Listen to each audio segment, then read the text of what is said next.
Hey guys, what's up? Week 469, and I just have dental surgery, so if I'm slurring my words or saying it sound a little funny, that's exactly what's going on. I had it last week, but I'm getting used to it. You guys know how that is. So let's just dive right into this. And the first one up is Robin Hood, Prince of Thieves. Yeah, directed by Kevin Reynolds. This is from Arrow Video here. This is the 4K. And Robin Hood was pretty much a huge hit when it came out, or was everywhere when I was a child, 1991.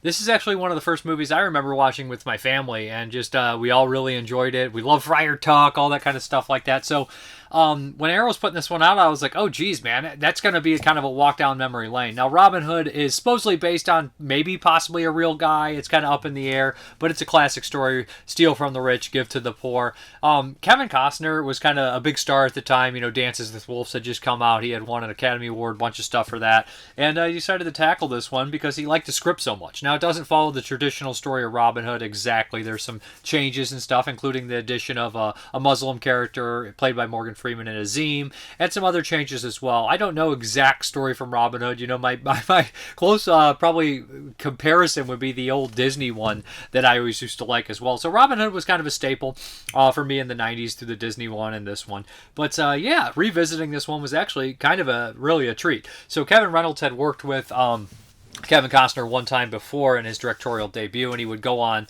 to work with him with Waterworld. So they were definitely a kind of a good pair to mix. So besides, the titular character in Kevin Costner, we have Morgan Freeman as kind of his sidekick, kind of in the Little John role, but not necessarily. We also have Little John in here. We have Friar Tuck. There's also, I always mispronounce this actress's name, but she's from The Abyss. I'm gonna cheat here, guys, just because you know that. Mary Elizabeth Mastroianni. Yeah, I mispronounced that. And of course, Christian Slater as well in kind of a younger role. But the show stealer in this movie is definitely going to be Alan Rickman as the Sheriff of Nottingham. Great performance. Alan Rickman has always just kind of played a great bad guy. But, you know, in Die Hard, what was it, 88? He was known, I think, more of a theater actor, but Die Hard he came in there. But this one was, I think, the one that put him in kind of like a household name, Alan Rickman in this one. I remember that's all we could talk about after we watched this one. When I was like 5 or 6 years old, we thought he was great. I actually even had a little action figure of the Sheriff of Nottingham back in the early 90s, and he was with me forever. I don't know if I still have it or not.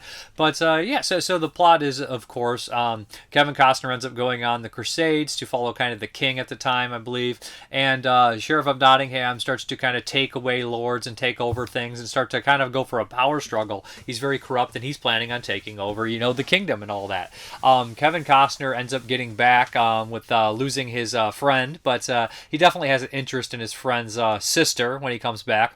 And he shows up with Azim, who is basically, he saved his life, and according to Allah, according to Morgan Freeman in this movie, he basically owes him one. He has to stick around until he can repay that debt. And what happens is he ends up kind of running afoul of the king and his men, including Sheriff Nottingham, Alan Rickman's cousin, Michael Wincott, another good character actor, good role here. And he ends up having to kind of flee to Sherwood Forest, which is kind of ran by this band of wanted outlaws that are just trying to survive there, Little John. And he ends up kind of leading them into mischief and robbery and basically taking back the kingdom and saving everything. There's a great role, a great kind of cameo little role at the very end who plays the king. I don't even want to spoil that in case you guys don't remember, but that's always a nice little touch here. The one thing that really stood out for me, besides they really don't make movies like this. That's such become a cliche line. They don't make movies like this anymore, no matter what you want to use it, if it's just kind of like in that a sense that they couldn't get away with this. But in reality, they just don't make movies like this because they're like decent budget. It's kind of taking a chance, and there's just practical sets, a lot of stunts, all sorts of things that have kind of, become either too dangerous in financial aspects or too dangerous in physical aspects for insurance and all that kind of stuff like that. But Robin Hood definitely works on those levels in terms of having a spectacular set, a lot of it outside, a lot of it built, I imagine. Just spectacular set, great score too. The score is one of the stronger ones. Like when I heard the score, I was like, man, I I feel like this has got to be one of the big guys, like a Goldsmith or John Williams and stuff, or somebody that I would just know. And I didn't recognize the name, although I recognize the movies he's done. And it's just a great score, a powerful score. They have a tie-in song into it that's pretty famous as well, by Bryan Adams. But yeah, this movie has all that kind of summer blockbuster kind of style stuff that goes with all that kind of territory. And Waterworld would be the follow-up to this with the actor and same director in what, like 97 or something. It didn't really have the same, I guess, success, although I don't think Waterworld's nearly as bad as a lot of the critics of the time want you to think it is, or big as the flop as they wanted you to think it was either. But as far as this movie's concerned, I think this is an excellent kind of family movie where there's enough action and fun and comedy that can keep the entire family entertained, and that's kind of hard to do, right? A lot of times they'll be really goofy or silly, and the comedy's there, but it's not completely ridiculous and silly. It takes place in a grounded world, right, where the comedy is fitting for the movie. Like Friar Tuck is a drunk, he's a fan favorite character, so he's always making funny lines, but the lines aren't so out of this world crazy. But Friar Tuck's one of these actors, Michael McShane, who I always confuse. They always say that on the Wikipedia, if you ever look them up, they're like, confused with Wayne Knight. And I'm like, I always confused him with Pruitt Taylor Vince, the guy who has astigmatism in his eye. But no, he's fantastic in this movie. Absolutely hilarious. But, good overall character, too. I think Morgan Freeman's good. And Kevin Costner here is one of these actors that, to me, he never really stands out and amazing, but he's a very meat and potatoes kind of guy. He gets in, he gets the job done. And I'm going to sound weird saying this, but I feel like he's like a surrogate for the audience. Like, he never is so full of like a character or charisma, but he's never like the void of any of it either. He's just a solid kind of character that's there, that does the job well, and he never distracts from the actual story of the movie, if that makes sense. Kevin Costner to me never comes in and says, takes the attention away. And I'm not saying that's a negative or a positive. If a Mel Gibson or Bruce Willis is there, it's Mel Gibson and Bruce Willis first. I think that he can be a surrogate for certain characters, or almost kind of, I don't want to say blank slate because I feel like that's demeaning, but I don't mean it that way. I think that Costner is a pretty solid actor, but I think he's a good director too, although this is a Kevin Reynolds movie. And this is just a really well done, kind of big budgeted movie. I know a lot of people have probably some problems with it. It's probably not aged as well to some people, but watching this was kind of a treat. The opening is very strange that they show like the Christian Crusades. It's almost incredibly violent opening and things of that nature. But the movie does have stakes. I do think that they're a little precious with a lot of their characters, but that's fine for this kind of movie. But there's a lot of death in it. There's a lot of people that do get killed. Rickman's great. There's also like an Morgana character, which is a classic mythical character, right? An evil wizardess lady, and she kind of helps Alan Rickman in the shadows and stuff, which adds a real weird element, which I think is really bizarre, but I enjoy that kind of stuff. As far as the special features, there is a handful here. We have both versions. We have the extended cut and the regular cut. The extended cut is about 12 minutes longer and adds some more stuff in with Rickman and whatnot. And I was reading some stuff online. People were like, that's Kevin Costner had that cut because he was worried it would take it away. It's like, I don't see Kevin Costner as a spotlight stealing actor. I'm sorry. You heard the same stuff with Jean-Claude Van Damme on like Hard Target, or he'd be like, cut the Lance Henriksen stuff because I want the attention. I was like, I could see that more likely than somebody, but these are all just hearsay bullshit. You know what I mean? Unless somebody has facts over it. But so it has Dolby Vision HDR10, original uncompressed stereo, and we have two commentary track with Reynolds and Costner, the two Kevins, and then we have a commentary with Freeman, Slater, producers Penn Denshaw and John Watson. Then we have Here Are the Kings, Making of Robin Hood, Prince of Thieves, a multi-part documentary featuring interviews with Denshaw, Watson, director of photography Douglas Milestone, editor Peter Boyle, costume designer John Bluefield, many more members of the creative team. This is over an hour long, and it's shot new for this. Great interviews and stuff, telling them how these guys got started, how they put this project together, all that kind of stuff like that, and how fast this project was actually done. And then we have Robin Hood, the Myth, the Man, the Movie, an archival 1991 documentary hosted by Pierce Brosnan. That talks a little bit about the history of Robin Hood, with interviews with the actors and things of that nature, and it's fun. One with One, the cast, archival 91 interviews with Costner, Freeman, Mary Elizabeth, Mastroianni, and Slater, Alan Rickman. And then Bryan Adams, Everything I Do It For You performance at Slane Castle, Ireland. Music, soundtrack cues, which are cool because it does have a great soundtrack in 5.1. Theatrical trailer, TV spots, image gallery, reversible sleeve featuring original newly commissioned artwork by Paul Shipper, collector's booklet A perfect bound booklet featuring writing on the film by Jackson Cooper and Mark Cunliffe. Double-sided fold-out poster featuring original and newly commissioned artwork by Paul Shipper. Double-sided fold-out poster featuring newly commissioned artwork by Jose Sacchioni. How do you say that? Saccone. 6 postcard-sized art cards. So yeah, great release. A movie that I'm super happy to revisit. You know, a lot of times I cover a lot of cult films, but every once in a while, one of the big labels will put out something like this, and I've been covering a lot of the Arrow stuff. I love Arrow, and it's just kind of a refresher. I like to mix it up, and this is going to be a weird thing here. When I was a kid, I used to make these party mixes, and I'd have these random songs that I liked that were from completely different genres, and that's kind of how I consume cinema. I mean, to watch all the different kinds of cinema, I feel like I have my favorites, of course, but it makes you appreciate other things in other films as well and whatnot. But yeah, Robin Hood 4K, nice set, both versions on there, good stuff. All right, the next one from Arrow Video is a 1979 flick here, and this is G.I. Samurai, starring Sonny Chiba, and this is a Katakawa film. Katakawa, I've really liked them. Arrow's been putting out a lot of the stuff. Radiance has been putting out a lot of stuff from Katakawa. They put out Proof of Man and The Beast Must Die. Those are Katakawa films. A lot of the the Obayashi movies that Cult Epics is putting out. So it's like kind of a nice company. I can't remember. I think one of the bigger companies owns a lot of them. But G.I. Samurai, I've never heard of this movie. I've never heard of this. If I had, it was some quick passing, and I was actually blown away with this one. This one is it's pretty excellent movie, but yeah, Sonny Chiba, classic actor, Street Fighter movies. Became more, I guess, known to Western audiences when he got thrown in some Tarantino stuff later on, like the Kill Bill movies and stuff like that. But yeah, G.I. Samurai. So this one is kind of like a time warp movie. It definitely kind of reminded me of something like the Final Countdown or the Philadelphia Experiment, you know, in that aspect, but a little different, of course. So we have this Japanese battalion, and they're kind of just patrolling. There's a helicopter, a boat, and a tank. So it's like kind of these like heavy duty things and everything of that nature. And for some reason, everybody's watch stops at the same time. They don't really know what's going on. And before long, they realize that they've been put back into the warring times of Japan. So there's these two kind of warring groups that are after each other, and they're kind of caught in the crossfire. And, you know, at first they're kind of torn, right? Because it's a time of peace in Japan here. And it's like many of these samurai classics that we've seen, right? A lot of these Ronin samurai, they were kind of their houses were disbanded. These people,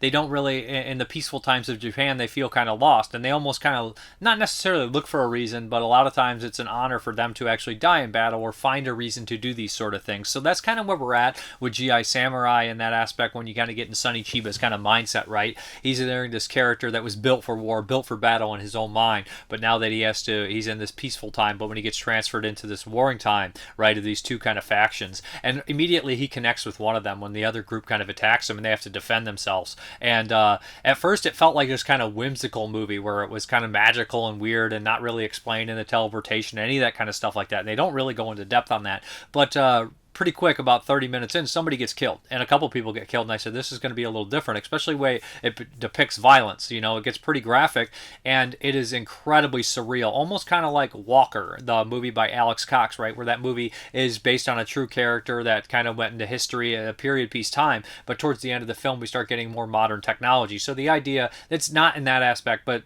you get the idea that seeing modern technology with the kind of classic warfare and all that mixture of stuff is incredibly surreal.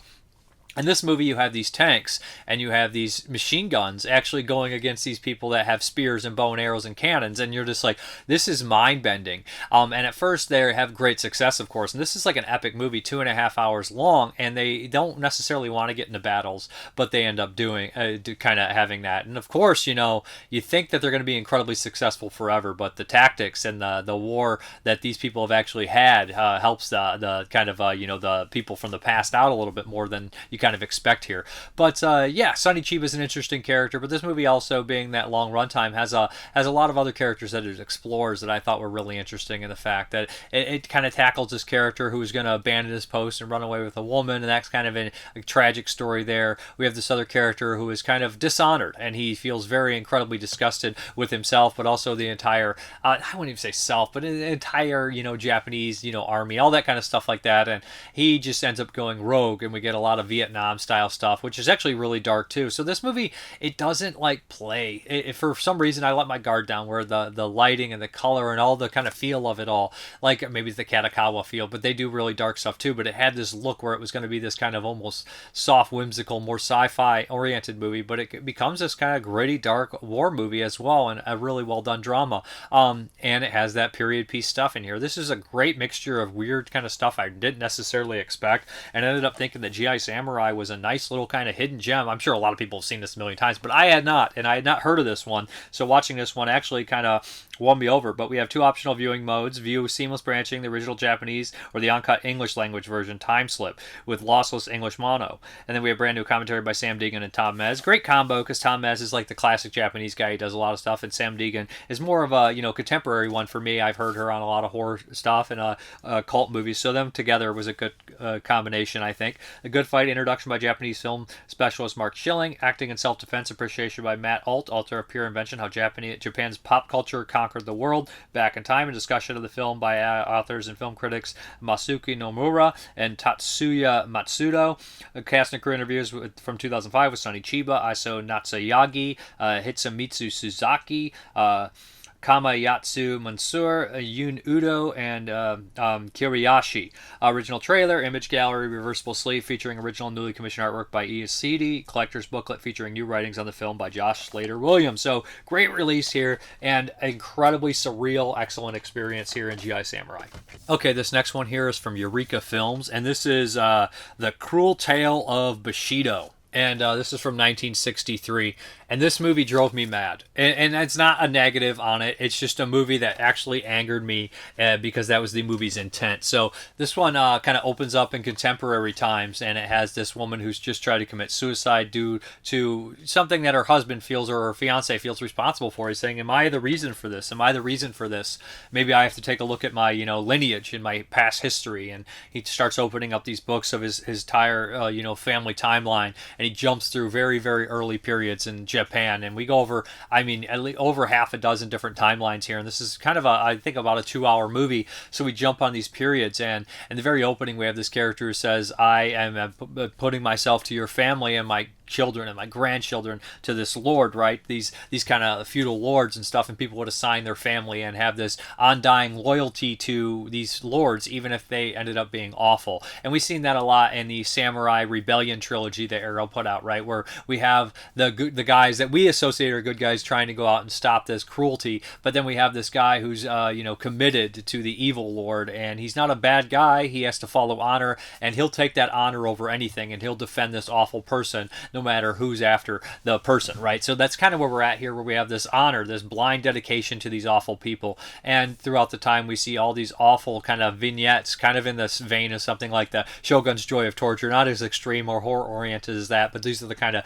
Japanese anthologies I think of: Inferno of Torture, Shogun's Joy of Torture, all those kind of movies like that by, for some reason, I can't think of his name off the top of my head, but he's done all of them, and I've seen like 20 of his movies, but he did Blind Woman's Curse as well, but he does those great anthologies really well. But this one's different. It has that historical context to it, and we have the lead actor who plays several different roles throughout history, and I caught myself getting so angry at this. And there's times in these movies when I do watch the samurai movies, and I'm like, stop listening to these rich, awful people. Why are you just blindly following people, right?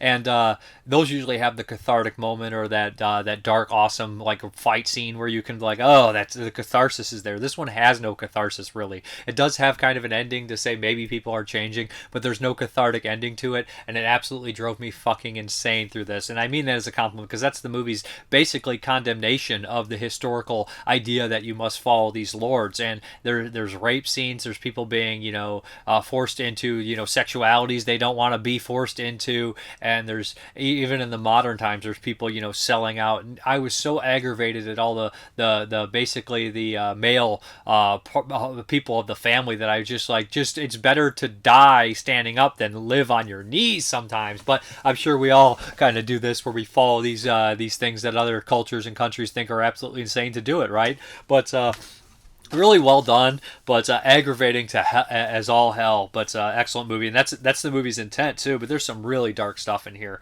We have 4K restoration by Toei, original original Japanese mono, optional English subtitles, new interview with film critic Tony Reyes, Seven Kinds of Samurai, Toshida Uma's Cruel Tale, new essay by Cruel Tale of Bushido and Japanese historian Jonathan Clemens, author of Brief History of Japan, limited edition booklet featuring new writings by Japanese cinema expert Haley Scallion. I listened to these stuff, and they did add some context in here. We go briefly with World War II as well, but yeah, and it's just the idea is pretty insane to me, and you put it all those different like histories and things of that nature. Well, when it gets more to the contemporary times, it's even more aggravating.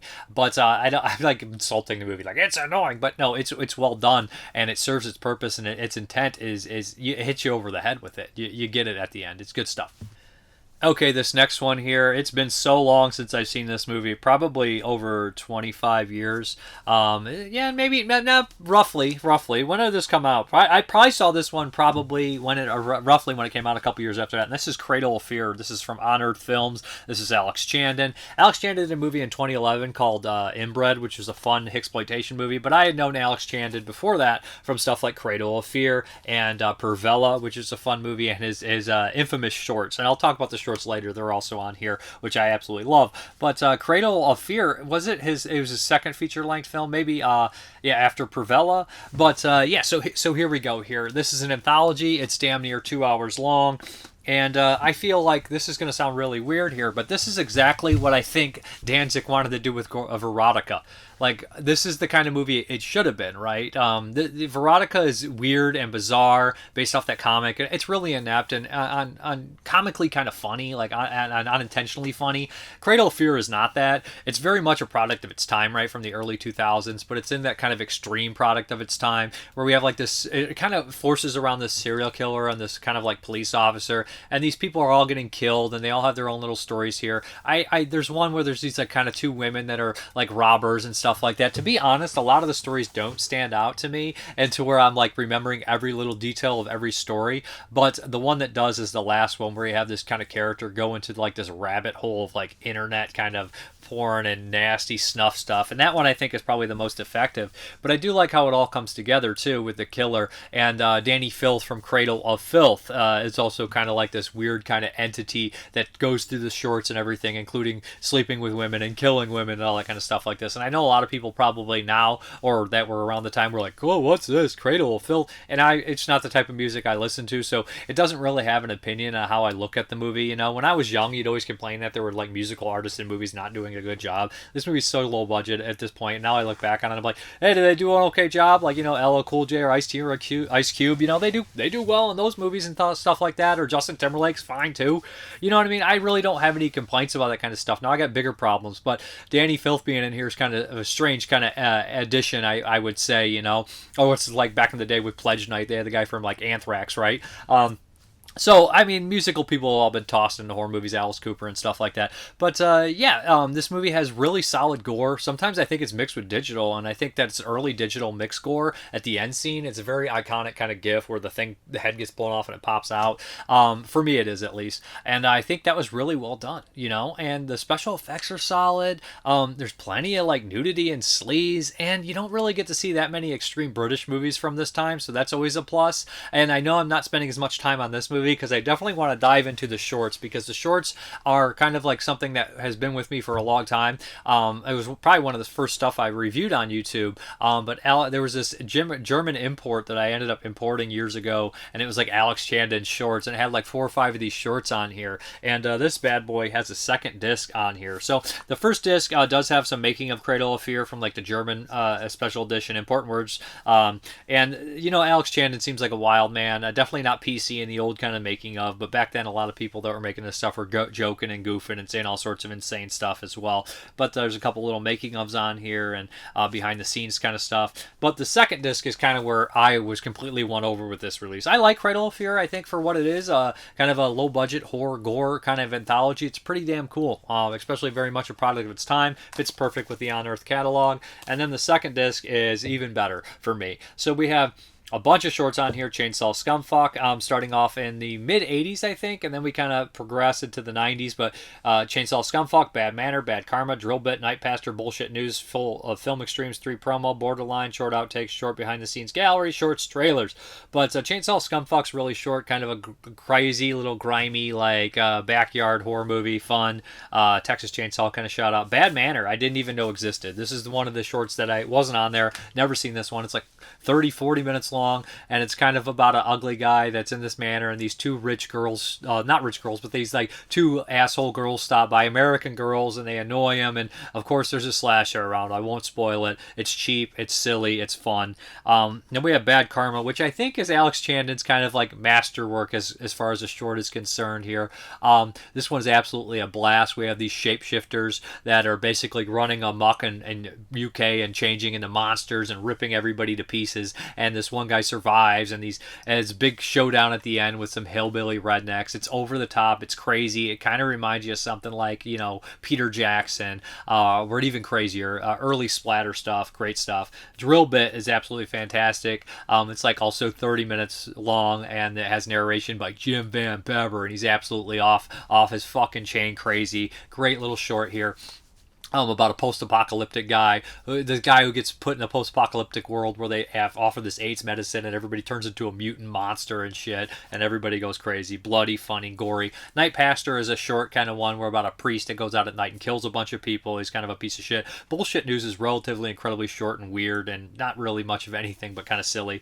Film Extremes 3 promo, I don't that's kind of just like a little promo thing. I remember it having some cool effects in it. Borderline's very artsy, kind of strange and bizarre. So we got all this stuff going on in this nice release from On Earth Films, Cradle of Fear, Alex Chandon, kind of kind of a guy that's underappreciated, I would say, and this is a nice release, remastered. The movie never looked absolutely tremendous, you know, it's a low-budget film, but it looked a lot better than I remember having it on an old crummy DVD, and it's well worth having all these shorts on here. Just an excellent release for fans that have been watching horror movies for a very long time, and maybe you forgot about this one, or maybe you never heard of this one, but if you like short, gory, crazy movies or weird movies, then check this one out. I would recommend it. All right, we're going to move on to the second disc of the Suzzanna, Empress of Darkness set. 5 terrifying films plus award-winning documentary feature. Last week we watched the documentary feature and her last film, Ghost Ambulance. Now we're diving into some of the prime kind of Suzzanna movies. Suzzanna was a Indonesian kind of horror actress, big time like kind of, you know, icon there, and you know, she's getting some love here. She was in stuff like Queen of Darkness, Queen of Black Magic, which is an excellent Indonesian horror film, and pretty much almost like half of the Indonesian horror flicks. So this is a double here. First, we're going to start off with Malam, Santru, Suro. The only problem with a lot of Indonesian horror flicks is they do follow kind of the similar plots and everything of that nature. So let's not, if I mix them up or something like that, please bear with me, because I've seen a lot of these going through the early 80s and stuff, and Suzzanna's in a lot of them, and they do have a kind of a similar plot here. But yeah, this one kind of follows these two hunters that are in the woods, and we realize that this kind of man has put like the soul of a Sundel Bolong, which is a ghost with a hole in their back, and this is kind of like a loose trilogy of films. They put the first one out in the All Haunts box set. The first one's from '81, really cool, fun movie. So they kind of put like these two on a disc as well. So they're kind of in the similar kind of ghost. Indonesia has a lot of different, you know, mythologies and kind of their own kind of creatures and ghosts and of that nature. So this is really cool to see some of them done. So the Sundel Bolong is kind of, I think it's like kind of a mix of her daughter, so like she died, so he puts like the soul of the Sundel Bolong in her. And the idea is that they basically, you know, put this nail in her head, and she is, you know, a lovely, you know, kind of submissive woman, right? A woman that lives in modern day society, that can be a wife, can be a daughter, can be what you need it to be, right? But once that comes out, that ghost with hole comes back out and kind of does what they want, right? And there's a great little documentary featurette on here that dives into that and explains that really well, and the idea that these, you know, it's kind of like feminist kind of take makes. And a lot of times you listen to a lot of, stuff, and people are putting a lot of, things in movies that are there, and you're like, that you don't think are there. And this one, you're like, oh, this is totally in there. It does have a lot of these kind of aspects, right? Because the females in these movies are always like pushed against, and it's always like these evil, rich kind of guys. And then they always, this is like cathartic revenge style here. So this guy ends up spotting her in the jungle while he's hunting with his friend and falls madly in love with her, and basically wants to marry her, although he doesn't know the secret of her. And of course, the dad's a little leery on it, but he ends up, letting him, and they move out, and he becomes incredibly successful, which is part of the legend. He becomes successful with his wife and his kids and all that kind of nature like that. But kind of a guy that's a rival businessman, or some guy that he didn't give a deal to, is very upset with him. So he ends up kind of hearing this, going to like kind of another black wizard kind of practitioner, which is very common in these movies. There's always kind of this magical duels in these movies, or an evil black magic user and a good one and whatnot. So what happens is they use this woman to kind of help them pull the bolt out of her head, and she becomes this Sundel Bolong, and they kill her. And they think that's pretty much it, and they start going after the kids, but she's going to come back and get revenge. The bad guys in these movies are always so ruthless. They never show like super gratuitous nudity, but they always cross it. Like, they always go over the edge with like how cruel they are to like kids in these movies. There's a point where like the young kid runs out and he's like, "What are you doing to my sister?" And the bad guy just shoots at him casually, not caring if he hits him or not. And you're like, Jesus Christ, man, relax. But the bad guys are ruthless and horrible. Like if you watch something like Escape from Hellhole from '83 or any of these movies, the bad guys are ruthless, and I kind of enjoy the more contemporary ones. I like the classic fantasy ones that take place with the mythology and stuff, but it's kind of more interesting for me right now, not always, but right now, to watch the modern ones, how they incorporate these old myths into the modern society and stuff like that. But I really enjoyed this one. I think I enjoy the other one a little bit more, though. But there is, on the special feature here, we have Hatu Retribution, Female Ghost of the Mala, Extrapolago, interview with filmmaker Katrina Arwadi and Graham, and Dr. Rosaline Galt, author of Alluring Monsters, the Pontiac and Cinemas of Decolonization. So they talk about all this kind of stuff here. Some great imagery here, but they're like, there's like 27 or 30 different kind of Indonesian kind of ghost and monster myths and stuff like that, and you're like, oh, that's so interesting and cool. And the Sundel Bolong is one of the more popular ones, usually tied to like childbirth, and if like the movie I just watched last week from '83, the Ang Aging with Suzzanna, also had a lot of that stuff in there with the abortions and stuff. They're really hard on abortions, so characters will do their own abortions and have like tragic ends because something went wrong. And the Sundel Bolong, I believe in that one, she's actually raped and tries to get her own abortion and dies. So it's a very common theme in these movies. Ghost with Whole, sometimes the baby is actually coming out of the back and stuff. But I thought this one was pretty good. Malam Santra Suro. Good stuff. And let's dive into the second one.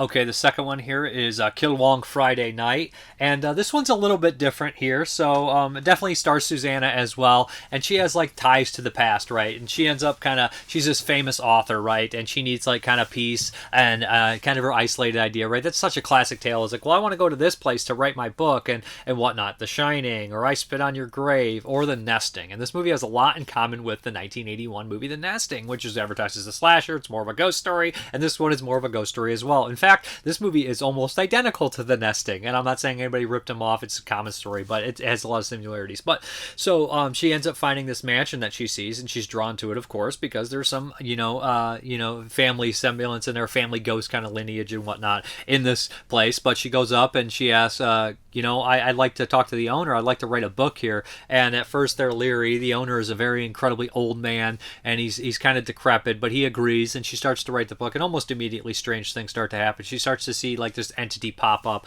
around. People are spotting it, where it's kind of like Suzzanna. Look, it's Suzzanna, dual roles kind of thing, where it's kind of like in a Japanese style ghost, where it's in the robe, but not necessarily the hair and the face, but kind of in that vein, right? So she starts to wonder what's going on, and she starts to kind of try to scratch over the surface and feel exactly what is happening here. And what happens is she starts to ask a lot of the guys around, some of the workers and stuff, what the hell's going on. And almost every guy she encounters ends up being like a violent rapist. And this reminds me again of The Nesting, right? Where she like starts to uncover behind the scenes of these characters, and she goes to like 2 or 3 of them, and they end up being like try to rape her and attack her. And this is exactly the same kind of deal here. In fact, the second one even has a car chase where I'm like, this is just a remake of The Nesting, an Indonesian remake of The Nesting.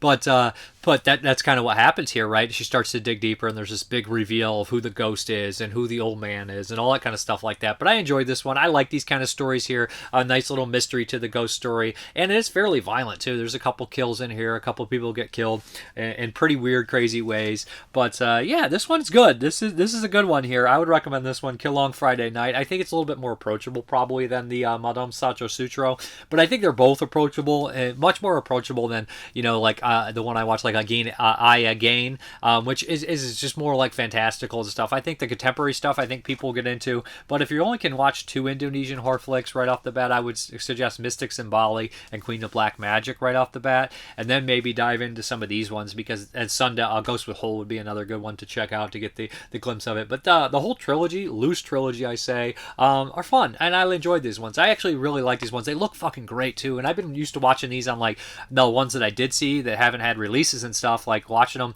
on these like crummy like qualities on YouTube and whatever you can find and stuff like that. So seeing them nice and cleaned up, man, they look a lot better than a lot of people would expect to. So recommended set so far.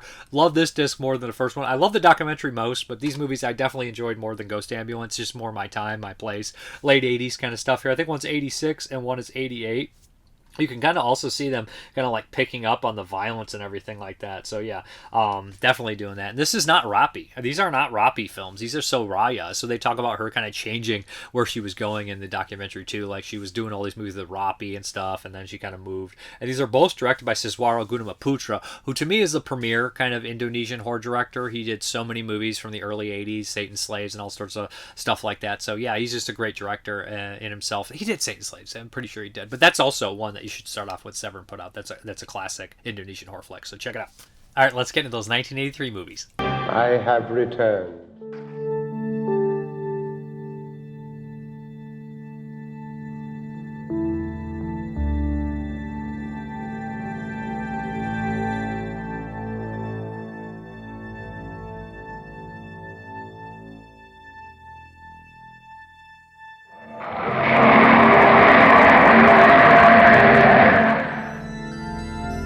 Okay. Show me.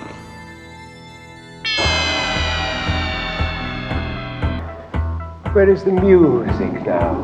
The sound of laughter.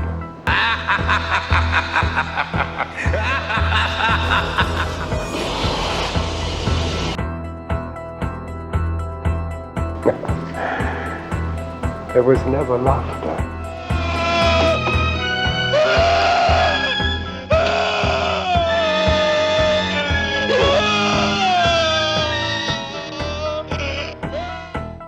Like? What's what like? Screwing a psycho.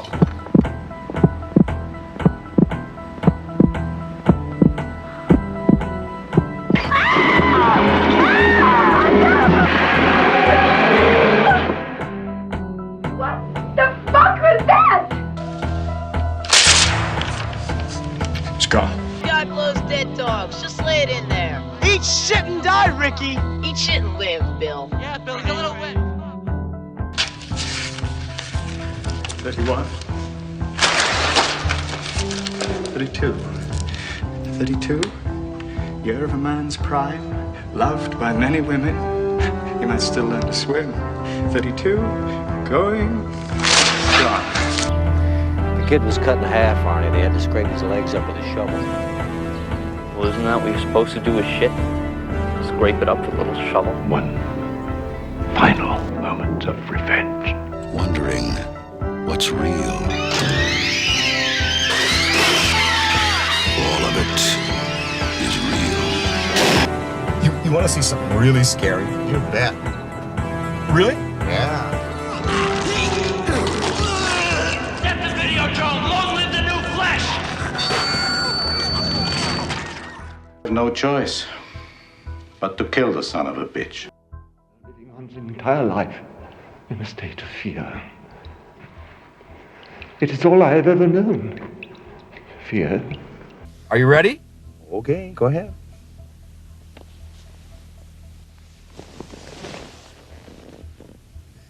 What are you doing?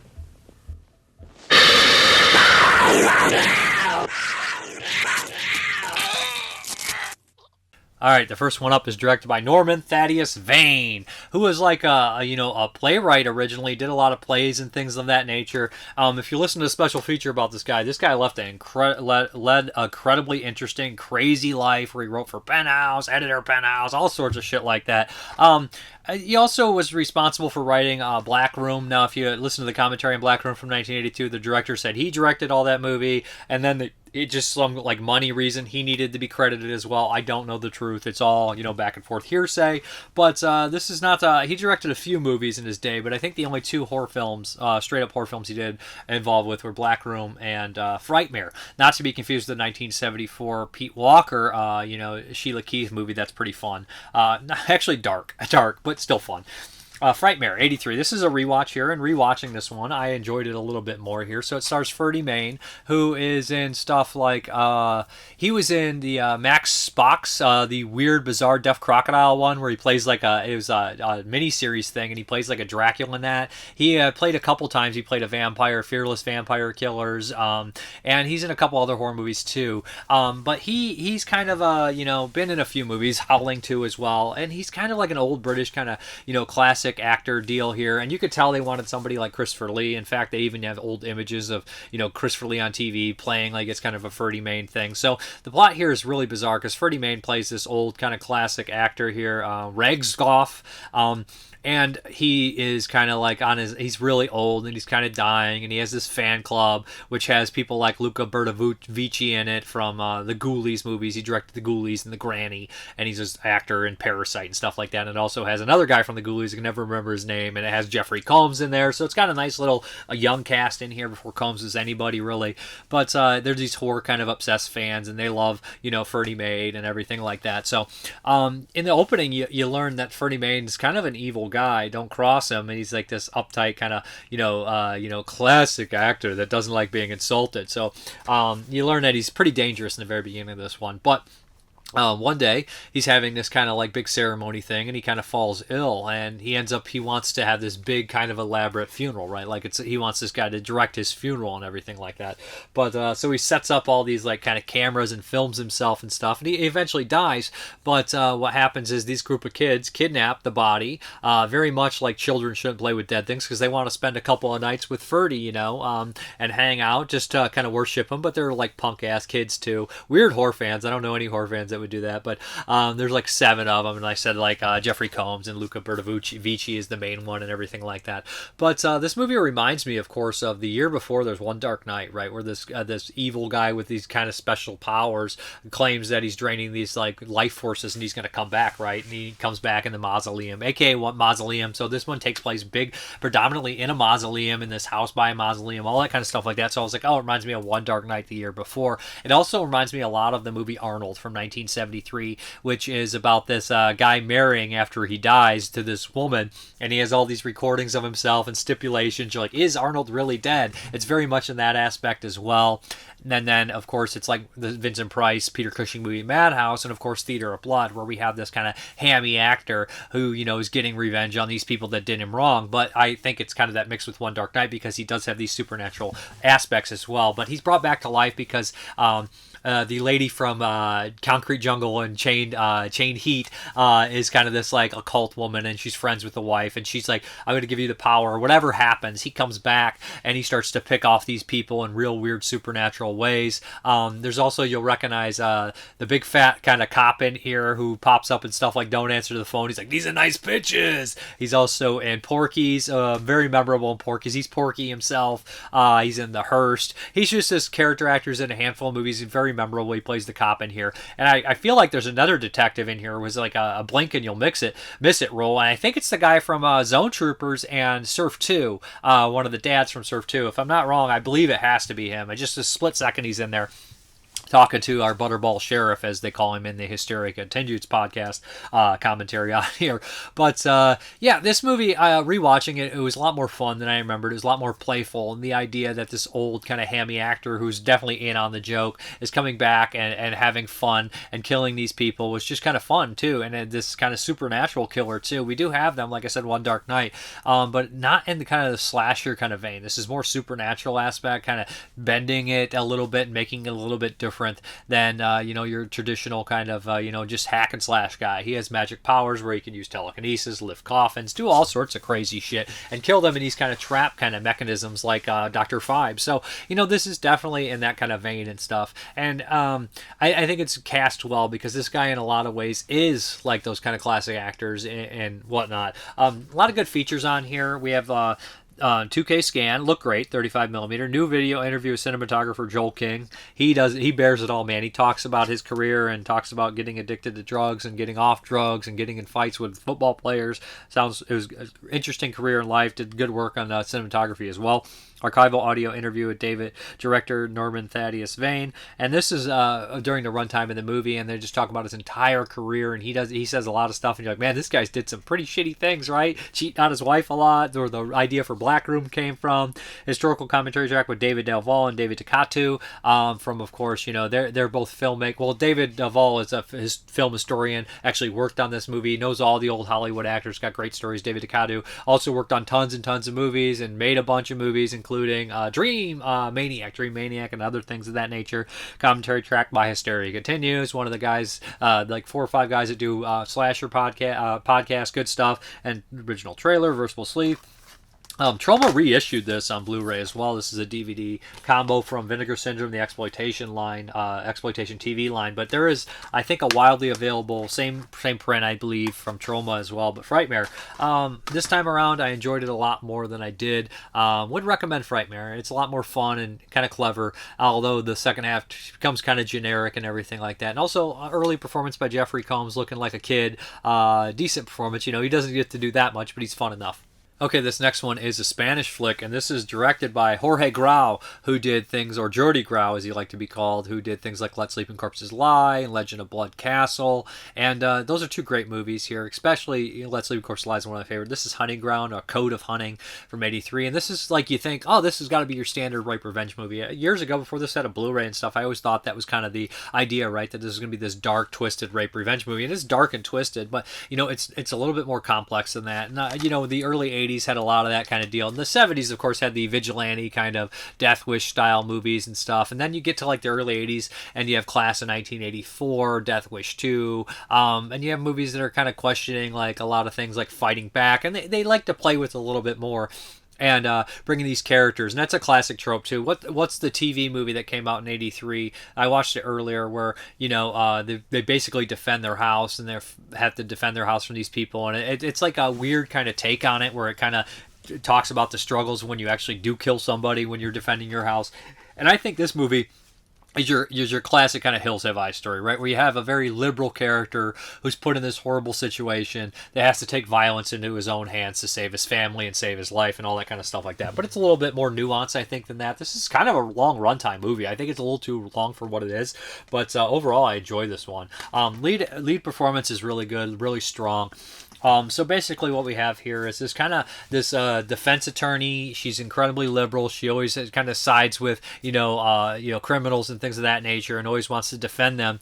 And she's got a lovely husband. She's got 2 kids. Her mother-in-law is always there. And one day she's having this kind of vacation. These criminals kind of focus on her in the courtroom, and they end up stealing her car, all sorts of stuff like that. But that ends up leading them to finding her at her like summer villa, and they're kind of like, they break in, and there's a struggle with the gun, and the husband ends up getting killed, although it seems to be an accident for the most part, but they're just horrible people in general. The lead bad guy he's just kind of comes from that family, and you see his like family, where the mother just had these kids, her kids never did anything wrong. One is epileptic, so he always needs his medicine. He ends up getting arrested because he has a seizure and whatnot. And the points where they have the interactions with the two mothers is pretty crazy, right? This movie, at a certain point, I was like, they should call this Two Bad Mothers, right? Because one mother is so, basically, she doesn't tell the police or tell anyone when she's like threatened, and it leads on to something happening even worse. It's like, you got to tell other people this stuff is happening so they can be prepared for it or not do these certain things. And then we have the one mother who just, of course, refuses to think her children will do anything wrong and eventually leads them to a terrible life of crime. Not necessarily her fault. Who knows what else happened? But the bad guys are fairly memorable. I think the main one is probably the most memorable. He's absolutely ridiculous kind of character, over the top.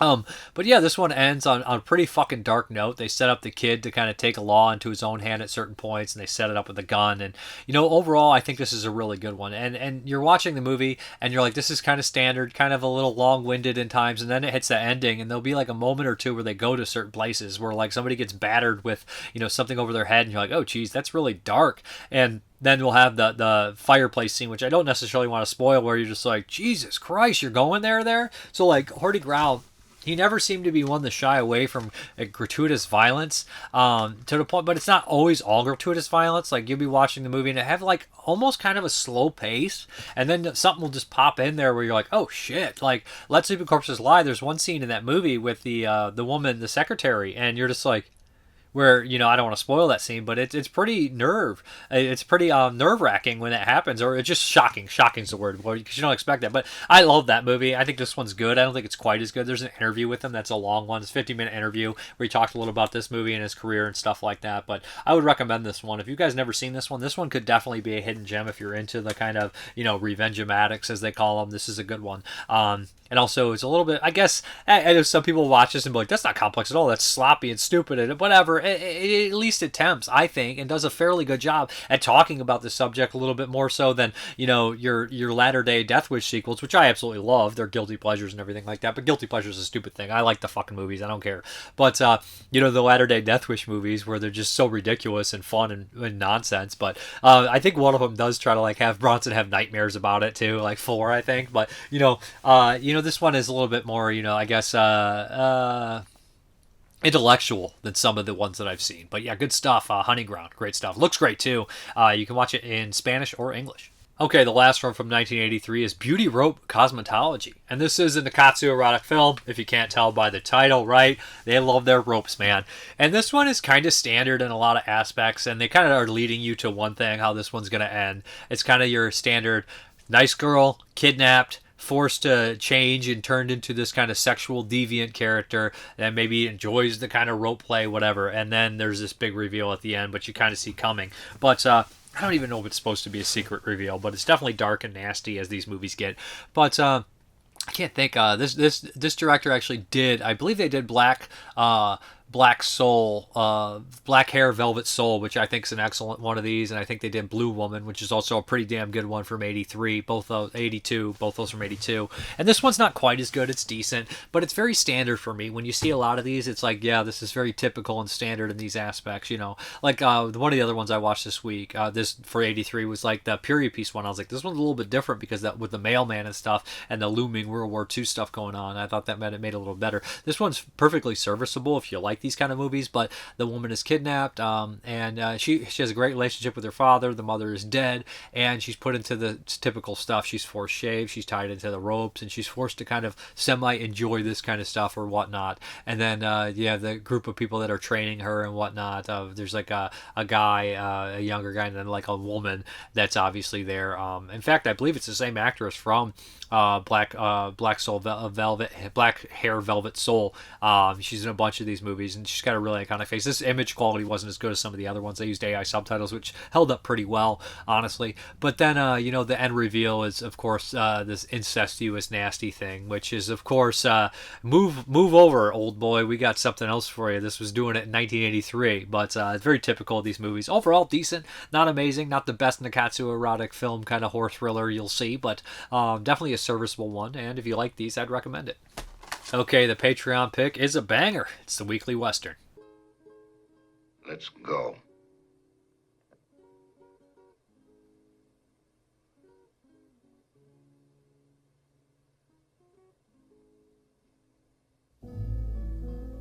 Why not? Fill your hand, you son of a bitch! Say when.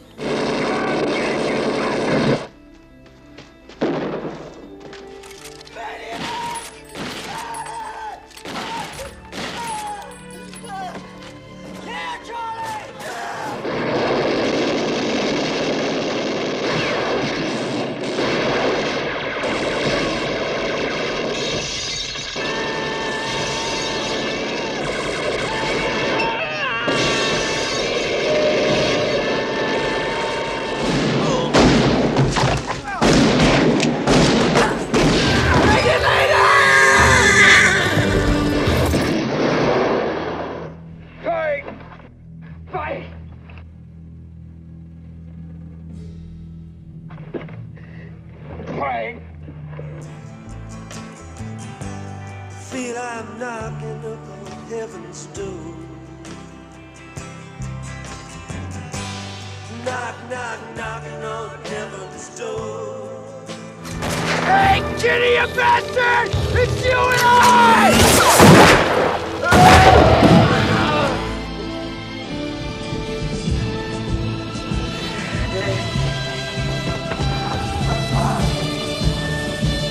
I don't deserve this. All right. Yeah, this is right here. 1965 Sergio Leone sequel, follow-up to Fistful of Dollars. This is For a Few Dollars More, starring the man, the myth, the legend, Clint Eastwood, right?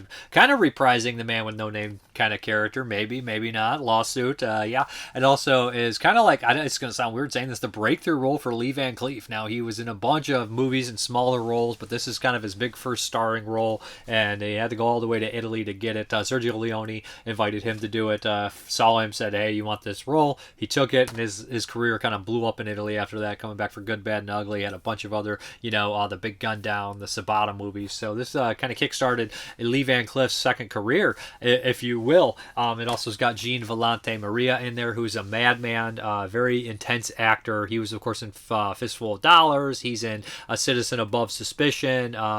He's in Bullet for a General. Just a kind of a madman actor, and I think he's great in this one as Indio, and he's the marijuana smoking leader of a gang. He's absolutely batshit crazy. So Clint Eastwood, directed by Sergio Leone, like I said, music by Ennio Morricone, cinematography by Massimo Dallamano, so who would go on to direct some great movies like What Have You Done to Solange and What Have You Done to Our Daughters and whatnot. So yeah, this movie, it's like you watch these old spaghetti westerns by Sergio Leone, and so many people are involved that have so much talent that went on to do so much more in the film industry and whatnot. So anyways, the plot is as follows. We have Clint Eastwood and Lee Van Cleef are both bounty hunters, and they're picking people off. We see them kind of at the beginning. You're introduced to both these characters, as much you do with the Sergio Leone movies. It would become later on, like Once Upon a Time in the West or Good, Bad, and Ugly, right? This is kind of like, I guess, setting the precedent for it, right? Where we have these characters introduced, you have the moments and everything like that. Just see how badass everybody is and get their characters. And you're playing with the music, you're playing with the titles, you're doing all this kind of stuff here. But yeah, so basically what happens, we introduce our characters. We have these two badass bounty hunters, completely different kind of styles, right? The younger one, and who's just more kind of cocky and funny, and then we have the serious one, Lee Van Cleef, who's very meticulous. And then we're introduced to a wild villain in Gene Maria Volante, who's escapes. He gets broken out by prison by his gang, and his gang is I think originally it's 13 guys, but we add one more, so that with him it's like 15, a total gang of 15 with Indio. And the gang's full of a bunch of familiar faces. Some of the actors you'll know names right away, like Frank Brana from Pieces, but Aldo Sambrol, who is in tons of these 80s movies I'm watching too. And then you got Klaus Kinski, which is a big kind of breakthrough role for him as well. As far as the Western world was confused, introduced Klaus Kinski. Luigi Pistilli, who's one of my favorite kind of Italian character actors, who's in Bay of Blood and Your Vice is the Locker Room and Only I Have the Key. Always happy to see Luigi Pistilli pop up in these things, and he plays Groggy. He's my favorite kind of goon in here. But there's a bunch of other goons too. Sergio Leone always used the amazing faces and everything like that. I'm not saying anything that nobody doesn't know, but this one was always, I think, I'm going to sound like crazy here. I don't know if it's a better movie. I can't say that, but this is probably my second favorite Sergio Leone movie after Once Upon a Time in the West. I think this one's just fun, entertaining. I like the gang of bad guys. But, of course, so these guys have a back and forth, and they end up having to team up, the bounty hunters, and they say, we're gonna have to get this guy, one on the inside, one on the outside. So they have this shaky kind of relationship, and Eastwood ends up joining in the gang by breaking out one of Indio's other gang members that's in prison. So the whole gang's all together now, and they're gonna pull out these bank heists and stuff like that. But there's characters that trick and switch and all this kind of stuff like that.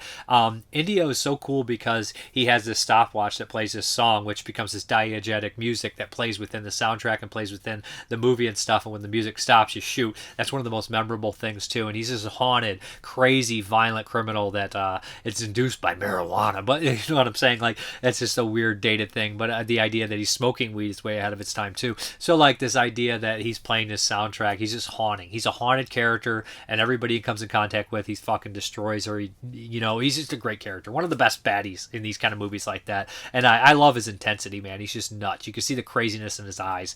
But self-destructive character. Like, why would he do that? Because he's crazy. He's self-destructive, and that's a character that I think we can learn to relate to later on as we have more and more of these kind of characters. A self-destructive kind of character. But yeah, of course, it's going to end with these big kind of showdown after some people are traitors and whatnot. But yeah, it's got a lot of great one-liners in here. I thought I was having trouble with my adding, and this is Eastwood being fucking hilarious, right, with all these one-liners and stuff. And he'd become that guy that did one-liners his entire career, right? From the Dirty Harry movies until and his other westerns as well. But anyways, this is a fantastic movie. This is the creation of kind of that, like, Sergio Leone. If you watch the special features, they're definitely talking about that. Alex Cox is all over here talking about this is like the big creation of Eastwood as this figure, and Lee Van Cleef as this figure, and Sergio Leone as this finding himself as a complete. But yeah, this is pretty much a groundbreaking spaghetti western, an excellent spaghetti western. One of the top 3 spaghetti westerns ever made, if you ask me. I mean, like, I know a lot of people want to throw like Sergio Corbucci and Sergio Soloma and all those guys in there and whatnot. And they're great, but they're not Sergio Leone. Nobody's Sergio Leone, and all the best spaghetti westerns are by Sergio Leone. I know, like, Great Silence is fantastic, and Django is fantastic, and almost every spaghetti western I've seen I liked. I've never disliked any of them. I mean, some are obviously better, like the Sergio Leone movies, and some of the Corbucci ones are great too. But yeah, this one's fucking fantastic. If you've never seen For a Few Dollars More, this is like an old man movie too. This is a dad movie. Every dad has seen Fistful of Dollars, For a Few Dollars More, Good, the Bad, and Ugly when I was growing up. These were the ultimate dad movies. So I'm a little older than probably some of you guys watching, or maybe younger. I don't know how old you guys are, but this is ultimate dad movie. As far as the special features, commentary by novelist and critic Tim Lucas. Good commentary. Tim Lucas knows his stuff about Italian cinema, of course. He does a lot of Mario Bava stuff. Good commentary. Enjoy it. Audio commentary by film historian Sir Christopher Frayling. Decent commentary. Enjoyed this one as well. He does get into that point where he's just like, well, now they're doing this, and now they're doing that. It's a long movie, guys. I could see a lot of people doing that, but it's not all of that. Just a little bit. A location in Almeria and Granada with filmmaker Alex Cox. Alex Cox also, directed his own western straight up, and I never remember that movie. I've seen it a bunch of times, but also Walker. I just talked about Walker. Alex Cox, good director. Repo Man, bunch of stuff. Sid Nancy. Christopher Frayling Archives, For a Few Dollars More. New Standard Frayling, For a Few Dollars More. Back for More. Clint Eastwood Remembers, For a Few Dollars More. Trivoci, Three Friends Remember Sergio Leone. All of them are in English, so if you want to check this out, good stuff. I don't know if they have the Italian version on here. I don't see it. Might only be in English. I don't know if it... I never watched this in Italian. I've never seen any of these in Italian, whatnot. But yeah, great movie. Highly recommended. If you've not seen For a Few Dollars More, then what are you doing? Go watch it. You'll like it. And if you don't like it, don't tell me about it. I'm just kidding. Yeah. All right, let's get these questions, comments, and concerns. First up, Mr. Spock. Hey, Parka, where did you pick up the 4K of the Slime People? Great channel. Thank you. It's a 4K master, but it's on Blu-ray. So it's on Amazon. It's on VCI Entertainment. You can get it anywhere. I posted a link for you. Audio Love 1976, although she's probably most famous as Nurse Ratched. I will always associate Louise Fletcher as the wicked grandmother from Flowers in the Attic. She gives creepy a new meaning in that one. Oh, yeah, she's wretched in that movie. She's ratchet and wretched. Nick from Flanders. Darn, 9 years went by like you wouldn't believe. We're all crazier and more unbridled. Fuck yeah, we are. And no gray hair back then, right? And more of it. I had gray hair. It's just I had better lighting to where it hit it. The Guardians actress, whose name you couldn't remember, is Zoe Zaldana, Pirates of the Caribbean 1, Star Trek. Yeah, I posted on the corrections comment. I'm a bit marveled out at the moment. It just keeps going and going and going and going on. You catch my drift. I do. Yeah, thus far Keeper was the least impressive feature. I felt both, he's talking about Osgood Perkins, I felt both leads were hammering it up. I expected a bit more from the much revered Tatina Maslany. I thought she was great. I thought she was fucking fantastic, but It's the best part of the movie. She-Hulk, Ginger Snaps 2, Diary of the Dead, and Rosif, a memory of the mighty and Rosif, a member of the mighty Sutherland clan. That gives a decent performance in a World War II trench flick, Trench 11. I think that she was great, and I don't really care for any of the other performances. The one guy was okay. He says, Bloodstained Shadow is a Forgotten Jolly Part 6 box set. Okay, thank you. Questions? You don't mind me asking, how come you don't like old Kal-E, aka Superman? Never got into him as a kid, always thought he was overpowered, always thought his stories were boring, but to be truth be told you, he was never a comic character I read very much of, so I know that there's probably tons of great comic lines, and a lot of people have told me that. Well, you don't want to read the direct Superman stuff, you want to read the other Superman stuff, and it's what people do with Superman that makes him interesting. So I don't know, it's just a character I never was drawn to be honest. I've always liked, the X-Men, or Spider-Man, or even Batman. It's just never a guy I cared for. Would you agree with the claim that America doesn't have much in the way of mythology, but it does have superheroes? I mean, America has tons of Old West myths and all these kind of myths and stuff, and we have our own cryptids and stuff. Mythology, though, we have a lot of crazy history in our short period, a lot of violent history, but I don't know what you mean mythology, we have our own monsters and stuff in mythology and stuff, and I don't know about that. Maybe we don't, but we do have our fair share of ghosts, and we do have a lot of cryptids. Till next time, God willing, you're our superhero, Dave. Maybe you could wear tights for the 10th anniversary. Fuck no. What the flick? I'm turning 41 in May, and I've been watching you since I was in my late 20s. I still remember the first video I watched. You were talking about the Men Behind the Sun movies. I even got to meet you once at Cinema Wasteland about 5 years ago. I remember. Thanks for the years of entertainment. I've discovered a lot of awesome movies because of you, and I owe you. You don't owe me nothing. Thanks for watching. The Crops, happy 10 years. I'm so proud of you. It's 9, but okay. I've been doing this longer than 10, though. KJ Hoare. I had the Vampire Time Travelers on VHS, original. They also made Vampires on Sorority Row and Club Dead. Those are the only releases I have of theirs. Cinematrix, maybe a couple more. I'd have to look. Haha, they bite in the butt because they're not strong enough to pierce any other flesh yet. Hilarious. I also wanted to say your dedication is amazing. Thank you for your time and effort. You do a great job. Thank you. And K&J, man, he knows so much about VHS. And yeah, that was the company there, the Cinematrix. I don't know what else they put out, but they did mention the Vampires on Sorority Row. Being the precursor to this movie. Real Moody, happy anniversary. Thank you. Started watching you this year and your taste in movies. And like your taste in movies, although I'm not a huge fan of SOV movies, but appreciate the independent flavor they bring. Any SOV movies you'd recommend to start with? Now, if you're looking for something funny and silly, watch Redneck Zombies. That's really goofy, very South Park style humor before South Park. Watch that one. If you're looking for something gory, just a gore splatter film, watch The Burning Moon or Primordial, something by Olaf Idbach early on. If you're watching for something transgressive, that you want to be kind of just more heady, artistic, and kind of, has no budget, but it's trying for it, I would go with something like Shattered Dead. But if you're looking for just kind of ambitious SOV movie or something of that nature, I would go with Ozone. And I'm talking about the J.R. Bookwalter one. So those are different kind of ones I'd go with. I'd go with, if you want artsy, go Shattered Dead. Transgressive artsy, Shattered Dead. If you want ambitious kind of Ozone by J.R. Bookwalter. If you want silly and gross and fun, go Redneck Zombies. If you want a splatter movie, go Burning Moon, Primordial. I would go with those ones. I think those ones are good. Eric Stanzi's also a good one to start with if you want to watch something weird, like Savage Harvest is a fun Evil Dead take. So I think those ones are good to start with. I feel like SOV, depends your mood. And if you want just some slasher, go with the 555 or Blood Cult or something like that. But yeah, Ilk Vomit. Here's my comment from last week. It would have been poetic comment to respond to the video as you kind of went into the history of you doing the weekly video. Here's a question I don't think anyone's ever asked. Will you still be putting out videos here on YouTube 20 years from now? Do you have a cutoff date in your mind for the channel? It's pretty wild how long I've been watching you as a content creator from the old bedroom days of you sitting on your bed with long hair giving off Florida death metal member bands. Band member vibes. I don't know. I think 10 years is going to have to be something different. I don't know what I'm going to do. I don't really think. I thought about it, but I don't know what I'm going to do. I don't think YouTube will be around in 20 years. I might not even be around in 20 years. Way Up Dude gives me a thumbs up. Thank you. Mr. Gestation, hello, Mr. Gorgeous. Thank you for making my Tuesday morning just a bit hotter. Thank you. He says, you perfect man. Thank you. I appreciate it. Beyond Sours Ground, my comment didn't get read and I'm offended. I'm officially unsubscribing and telling all my friends to boycott Mrparka. LOL. Thank you. Most of your friends would be like, Mr. Parker, leave me alone. I don't know who you are. The 42nd Street thing is really interesting, and I have mixed thoughts about it. I'm not sure I subscribe to the mindset if you don't live through something that you can't be a historian on the topic, because most historians of any type didn't typically live through the era of history. They study or specialize in any way. At that same time, those of us who grew up in the video store era and beyond, we had the luxury of being able to discover, watch, study, and fall in love with all the films in a safe and clean environment, or at least without having to endure the risk and dangers of 42nd Street grindhouse culture. I like to think of places like my old video store or even Cinema Wasteland, my own second little 42nd Street grindhouse. I think the most important thing is that a lot of younger people, we continue to preserve the history of these films, not only for our own passion and interest, but to ensure that other people can just continue to discover them like we did. I agree with you. There. I think here's what I should have said. I think a self-proclaimed historian is weird. Unless you live through the time.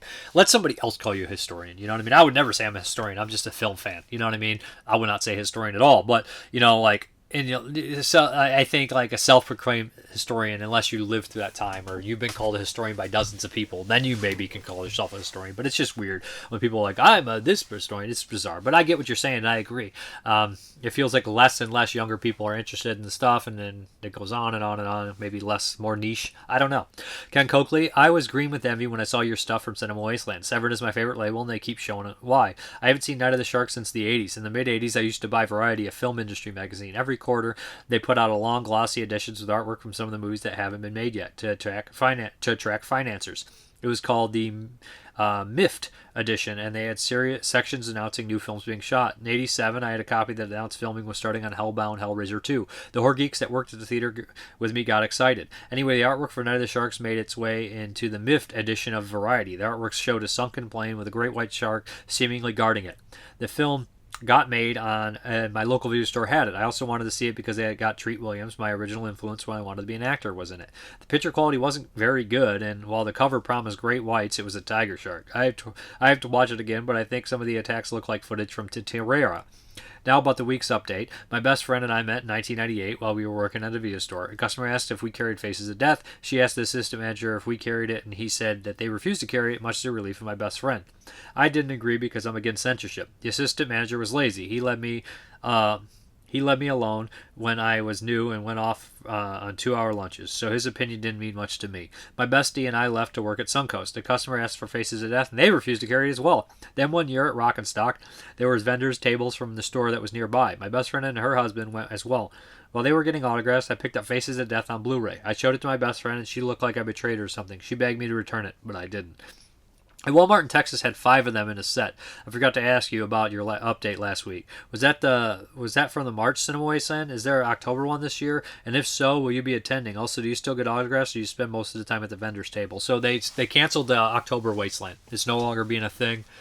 And Wasteland's slowing down. Might have a couple more. Maybe that was the last one. Maybe this one will be. Maybe the one after that. But they're most particularly in April.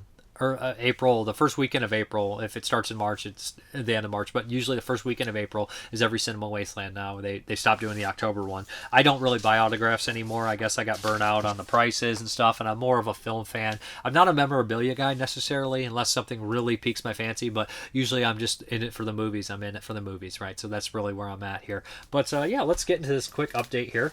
First up is the 4K Deluxe Edition here from Cauldron Films of Conquest. Yeah, the Fulci movie, 83. Perfect timing. Going to do a special video on this bad boy. They also have these like puffy stickers that came with it, which are absolutely hilarious. You got Fulci there, the Elmer Fudd Fulci. You got your naked silverhead lady. You got the bear. Crazy people. Crazy fun movie. It's been a long time since I watched Conquest. And then next up, good sale on this one. We have Black Samson, Warner Archive, Blaxploitation movie. It was a good price. Don't know much about this one, but I love the Blaxploitation stuff, so I usually pick it up. But yeah, we're out of here, guys. All right, guys, thank you very much for watching. And as always, have a good one.